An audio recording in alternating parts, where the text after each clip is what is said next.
विधायक भंवर लाल और विश्वेंद्र सिंह कांग्रेस की प्राथमिक सदस्यता से निलंबित। सुरजेवाला बोले, केंद्रीय मंत्री शेखावत के खिलाफ केस दर्ज करे एसओजी। राजस्थान में विधायकों की खरीद फरोख्त का ऑडियो सामने आने के बाद कांग्रेस ने विधायक भंवर लाल शर्मा और विश्वेंद्र सिंह पार्टी की प्राथमिक सदस्यता से निलंबित कर दिया है। पार्टी महासचिव रणदीप सुरजेवाला ने मांग की कि एसओजी को केंद्रीय मंत्री गजेंद्र सिंह शेखावत के खिलाफ केस दर्ज जांच करनी चाहिए। उन्होंने शुक्रवार को फेयरमाउंट होटल के बाहर प्रेस वार्ता में कहा कि 25 से 35 करोड़ रुपए में विधायकों की निष्ठा खरीदने का प्रयास कर रहे थे। इसमें भाजपा के नेताओं की भूमिका संदेह के घेरे में है। कल शाम और आज तक जो टेप सामने आ गए हैं, उनसे एक बात साफ है कि भाजपा द्वारा कांग्रेस सरकार को गिराने और विधायकों को खरीदने का प्रयास किया गया। राजस्थान के 15 जिलों में शुक्रवार को मेघ गर्जन के साथ बारिश हो सकती है। मौसम विभाग के अनुसार अजमेर, बांसवाड़ा, बारां, बूंदी, चित्तौड़गढ़, धौलपुर, डूंगरपुर, जयपुर, सवाई माधोपुर, झालावाड़, झुंझुनू, कोटा, प्रतापगढ़, सिरोही, टोंक और उदयपुर में बारिश हो सकती है। और वहीं मौसम विभाग ने 2 जिलों में भारी बारिश की चेतावनी भी जारी की है। इसमें मेवाड़ के उदयपुर और राजसमंद जिले में कहीं कहीं बारिश होने की संभावना जताई गई है। राजस्थान में संक्रमित मरीजों का आंकड़ा लगातार बढ़ता जा रहा है। शुक्रवार सुबह राज्य में 159 नए संक्रमित मरीज मिले, जबकि 4 कोरोना मरीजों की मौत हुई।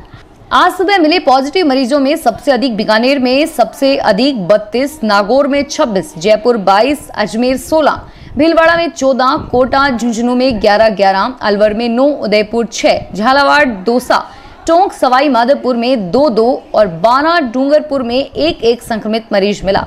जिलों में मिले संक्रमित मरीजों के अलावा 2 अन्य राज्यों के संक्रमित मरीज भी मिले। प्रदेश में आज संक्रमित मरीजों के साथ कोटा में 2 और सिरोही, उदयपुर में 1 संक्रमित मरीज की मौत हुई। राजस्थान के सियासी संकट के बीच गुरुवार को गहलोत खेमे की ओर से जारी किए गए 3 ऑडियो क्लिप को लेकर कांग्रेस के वरिष्ठ नेता रणदीप सुरजेवाला ने बीजेपी को चौतरफा घेरा है। सुरजेवाला ने शुक्रवार को जयपुर में नवनियुक्त पीसीसी चीफ गोविंद डोटासरा के साथ संयुक्त प्रेस कॉन्फ्रेंस करते हुए कहा कि बीजेपी ने राजस्थान में चुनी हुई सरकार पर गिराने की घिनौनी साजिश की है। सुरजेवाला ने कहा कि सत्ता लूटने में लगी बीजेपी ने इस बार गलत राज्य चुन लिया है। सुरजेवाला ने बीजेपी पर कड़े प्रहार करते हुए कहा कि बीजेपी के पास सत्ता लूटने के अलावा बचा ही क्या है। और सुरजेवाला ने कहा कि कांग्रेस ने ऑडियो टेप की जांच के लिए एसओजी से शिकायत की है। सुरजेवाला ने एसओजी से केंद्रीय मंत्री गजेंद्र सिंह शेखावत के खिलाफ केस दर्ज करने की मांग भी की है। उन्होंने कहा कि एसओजी को गजेंद्र सिंह शेखावत, विधायक भंवर लाल शर्मा और संजय जैन को गिरफ्तार करना चाहिए। टेप सामने आने के बाद अब बाकी क्या रह गया है। राजस्थान में अशोक गहलोत सरकार को गिराने की साजिश के बाद ऑडियो सामने आने के बाद एसओजी ने जांच शुरू कर इस प्रकरण में भारतीय जनता पार्टी के नेता संजय जैन को हिरासत में लिया है। सूत्रों ने बताया है कि सरकारी मुख्य सचेतक महेश जोशी की ओर से इस मामले में शिकायत की थी, जिसके बाद एसओजी ने यह कार्रवाई की गई है। उल्लेखनीय है कि इस ऑडियो में सरकार को गिराने की साजिश सामने आई है, जिसमें एक केंद्रीय मंत्री और भाजपा नेता संजय जैन, विधायक भंवर लाल शर्मा के बीच बातचीत दर्ज है। हालांकि विधायक श्री शर्मा ने इस ऑडियो में अपनी आवाज होने से इनकार किया है। नमस्कार, आप देख रहे हैं एसबीटी न्यूज और पेश है इस वक्त राजस्थान की बड़ी खबरें। हनुमान बेनीवाल का गहलोत वसुंधरा राजे पर हमला, बोले जनता के सामने आया दोनों का सच। ऐसे समय में जब राजस्थान के सियासी संकट गहराया हुआ है, तब नागौर के सांसद और राष्ट्रीय लोकतांत्रिक पार्टी के राष्ट्रीय संयोजक हनुमान बेनीवाल ने अपने ट्विटर अकाउंट पर गहलोत वसुंधरा गठजोड़ का हैशटैग चला रखा है।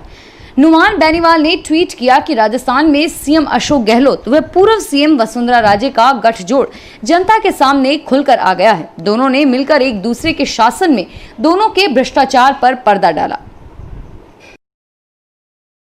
कोविड-19 महामारी के मद्देनजर करीब 6000 पुलिसकर्मियों को बड़ी राहत प्रदान करते हुए उन्हें तथर्थ प्रमोशन का तोहफा दिया है।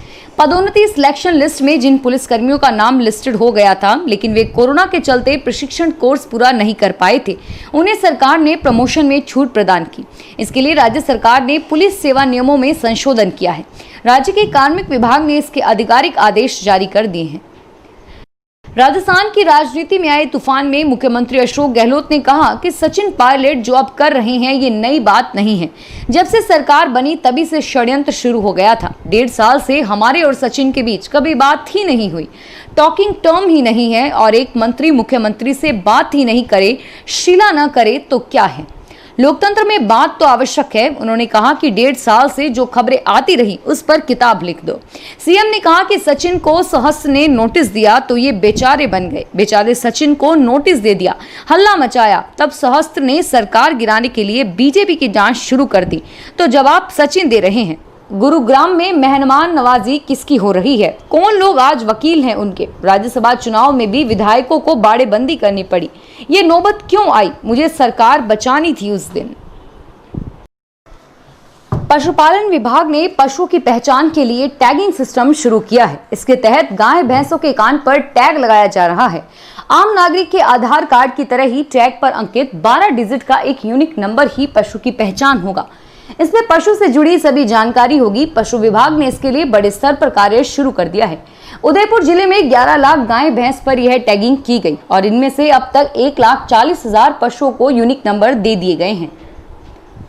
राजस्थान गुर्जर विकास परिषद ने सचिन पायलट को मुख्यमंत्री पद से हटाने पर विरोध जताया।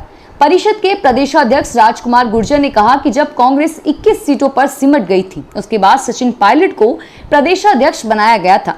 पायलट ने गांव-गांव घूमकर अपना खून पसीना बहाकर कांग्रेस को यहां तक पहुंचाया जिससे कांग्रेस की सरकार बनी।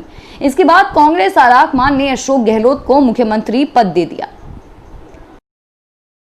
बासनी थाना पुलिस ने सोशल मीडिया पर मित्रता करने के बाद अश्लील फोटो होने की धमकी देकर युवती को ब्लैकमेल करने वाले युवक को गुजरात के अमरेली जिले से गिरफ्तार किया। जोधपुर में थानाधिकारी देवेंद्र सिंह के अनुसार प्रकरण में गुजरात के अमरेली जिले में बाबरा थाना अंतर्गत लालका निवासी पृथ्वीराज को गिरफ्तार किया गया। लॉकडाउन के बाद जैसे तैसे शुरू हुए उद्योग अपनी गति से पूरी तरह से चल भी नहीं पाए कि अब अजमेर विद्युत वितरण निगम ने 3 माह का एक साथ स्थायी शुल्क जोड़कर बिजली के लाखों के बिल उद्योगों को भेजकर झटका दिया है। उद्यमी भी यह बिल देखकर अब परेशान नजर आ रहे हैं, जबकि उद्यमी लगातार स्थायी शुल्क को माफ करने की मांग करते आ रहे थे। भीलवाड़ा के औद्योगिक संगठन मेवाड़ चैम्बर ऑफ कॉमर्स ने विभाग को इस ओर ध्यान दिलाया। राजस्थान सरकार ने कोविड-19 के संक्रमण अवधि में सामाजिक दूरी संबंधी सावधानी निर्देशों एवं व्यक्तियों के अंतर्राज्यीय आवागमन के नियंत्रण की सख्ती से अनुपालना के आदेश जारी किए हैं। सभी संभागीय आयुक्त, जिला कलेक्टरों, पुलिस आयुक्तों और सभी पुलिस अधीक्षकों को निर्देश दिए हैं। अंतर्राज्यीय आवागमन पर नियंत्रण रखने के लिए निर्देश जारी किए गए हैं, लेकिन अभी भी राज्य की सीमाओं से बिना किसी रोक टोक के आवागमन निरंतर जारी है। अजमेर में दिल्ली गेट पुलिस चौकी के पास एक युवक ने अपने दोस्त को केवल इसलिए चाकू मार दिया क्योंकि उसने मिक्सी को ठीक नहीं किया था। घायल युवक अपना इलाज कराने जब अस्पताल पहुंचा तो उसने जानकारी भी छुपाई, लेकिन चिकित्सकों ने घाव को देखकर सच्चाई बतलाने के लिए कहा तो दोस्त की ओर से हमले का खुलासा युवक ने किया। मिली जानकारी के अनुसार युवक ने चिकित्सकों को चाकू के बजाय सरिया से घायल होने की बात कही। जब चिकित्सकों ने जांच की तो सामने आया कि उक्त घाव चाकू का है। इसके बाद पुलिस को इस तथ्य की सूचना दी गई। उत्पादन कम होने तथा खपत अधिक होने से इन दिनों दाना मेथी के भावों में जोरदार तेजी दर्ज की जा रही है। एक माह के दौरान मेथी की कीमतों में करीब 700 रुपए प्रति क्विंटल यानी कि मजबूती आई है। जयपुर मंडी में शॉर्टेक्स मेथी के भाव 3900 से 5000 रुपए प्रति क्विंटल बोले जा रहे हैं। फिलहाल इस बुलेटिन में इतना ही और फिर हाजिर होंगे तमाम बड़ी खबरों के साथ। एसबीटी न्यूज के वीडियो देखने के लिए हमारे चैनल को सब्सक्राइब करें और नोटिफिकेशन पाने के लिए बेल आइकन पर क्लिक करें। धन्यवाद।